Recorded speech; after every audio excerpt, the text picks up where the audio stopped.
Harry, I asked Dr. Gavin here this question. Why is the government spending so much money on national security? We have special branch, we have the SNU, we have the Army Intelligence, we have all these different various intelligence agencies all around operating, collecting information. They know all who doing what. They know who bringing in the drugs. Just the other day we had a clash where there was an operation in Akbon where special branch have operation going on and police end up coming in there. We don't know if it's the owners of the gun send the police. We don't know. But so much information going on and we are not seeing the results. Why are we not seeing results? Easy. So when we formed the National Operations Center, in 2014, it was to do just that. The Commission of Inquiry into the attempted coup in 2013 or 2012, it stated that the reason why we had the coup is because we had several intelligence agencies tripping over each other, and everybody had pieces of information. Had they assembled the information, they would have known when the Jamaat was leaving. They knew this one rented vehicles. These women and Sharon were going to a certain place. There was a meeting. They knew another unit knew when they were assembling. If you got all the information, you would have known there was going to be a coup. But everybody kept the information to themselves. So they formed the National Operations Center. That is not that for the last, since 2015, for 10 years, the PNM have not used it. The last year now, the UNC decided to hire Johnny Abraham. And Johnny Abraham says, I know how to use the NOC because I used to use a walkie-talkie in the 1970s to talk to my police officers. That's not what the NOC is. The NOC is a 500 million system, 500 million TT that is supposed to coordinate every single thing to be able to, it's AI at its finest, to be able to take all of the intelligence, package it, and then come up with an operational plan. It is supposed to get different arms of the protective services. Again, Roger Alexander, poor guy, remember he was on a talk show for 10 years. He keeps saying the NOC is to go to the police. The NOC, Roger, the NOC is not a police operations center. It is a national operations center that is supposed to be used for intelligence gathering, intelligence-driven policing, to unify different arms of the protective services for joint operations to deal with if there's a health epidemic, if it is flooding, if there's an earthquake, traffic congestion, carnival for major events. So it is not for the police, but $500 million in taxpayers' money has not been used in 11 years. And the NOC, that is what will happen. So the special branch, the SSA, the Defense Force Intelligence, the SIU and the police, all of them have intelligence agencies tripping over each other, and there's no coordination to ensure that all of it can come into one specific area so that you can be able to have informed data to have intelligence-driven operations. That is very unfortunate because at the end of the day, there's a lot of money being spent and a lot of lives being lost.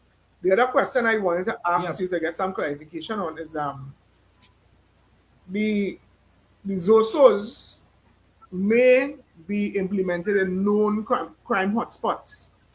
But I was saying yesterday with another guest we had on that the Prime Minister ought to be very careful in not just taking his crime statistics and implementing these ZOSOs, because in certain areas that I observe for my own self as a photographer, I observe people coming in Kakandi, Venezuelans with briefcase, with suitcase, with clothes, and then being shuffled into those white maxi taxis that don't have bands on it. And I had to bust it from there before I get myself involved, And those places are not considered crime hotspots. And yet we are seeing, but Marcus, yet we are seeing, in Guayaguari, your friend Ian Allen reported that there are Venezuelan gangs operating in those areas. So we need to use all the information wisely. And you hit the nail on the head, and that is my concern. As I said, I remember Griffith was throwing word for me and said, how much people he have arrested? That is his claim to fame. How much people, because every time he speaks, every release he makes is about how many people, how he has to walk with a handcuff, jail not easy, he has space. So he has turned back to the old time police and locking up people. And that therein lies the problem, is that he doesn't have that capability to be able to deal with that. It's what you call intelligence-driven policing, predictive policing, you call it. So what he will do, as a junior special branch officer, he will take the data and he will say, well, these are where we saw lots of crime, that's where to put Zoso. And that's why I speak about setting field rolling. It's like you lost your car keys in the street and you only want to look under where it is. I'm hoping that that's where because that light is. No, that's not how you're going to find your keys. And it's the same thing that's happening here with Zoso. What you just said is